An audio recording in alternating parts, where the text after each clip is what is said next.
The 12th Assembly of State Parties to the Rome Statute kicked off at the World Forum Convention Center at The Hague, Netherlands. Delegates from 122 member states are attending the 7-day meeting that is meant to review the performance of the International Criminal Court, among other housekeeping issues. But the Kenyan delegation, led by Deputy President William Ruto, will table and argue a proposal to amend the Rome Statute to exempt sitting heads of state and their deputies from prosecution at the Hague-based court. We will not oppose anybody else's amendments. Everybody has the same rights to improve the systems and the court, because you know what? Anybody can be before this court at any time. So nobody is exempt, right, from appearing before the court. So if anybody wants to propose changes, just in case, prime ministers from other countries are one day brought before the court, then they should be able to do that, and we will not be opposing that. Article 27 of the Rome Statute, as currently established, does not recognize official positions, and that is the clause that Kenya wants amended to provide that heads of state and their deputies can only be tried at the ICC once their term in office expires, an amendment that has been met with opposition by the court's top brass. In this aim, politics have no place and will play no part in the decisions that I take.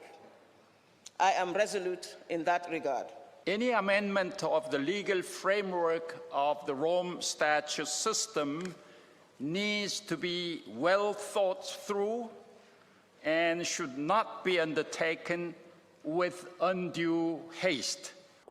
Kenya's suggested amendment will, however, not be voted on or adopted. The procedure of amending the Rome Statute requires that such a proposal must be presented to the UN Secretary General, who will evaluate the proposed amendment and circulate it to the Assembly of State Parties to the Rome Statute at least 90 days before the meeting. The proposal to insulate sitting heads of state and their deputies from prosecution at the ICC is also likely to meet resistance from European and American delegates. They argue that such a move would entrench impunity and encourage leaders who violate human rights to hold on to power to escape prosecution. As you see, the special segment now discussing one of the really the founding principles of the Rome Statute, indictment of a head of state. The Rome Statute says very clearly, nobody is above the law. Now, in the present circumstances, some countries say, but we have a situation. These people need to govern the country. What do you do? We say, let's discuss. But I do not think that the overall majority of states parties would be willing to weaken the whole system. Amendments are being proposed by everybody. We hope that there will be a consensus. If there's no consensus, of course, as you know, the statute opens the way for voting.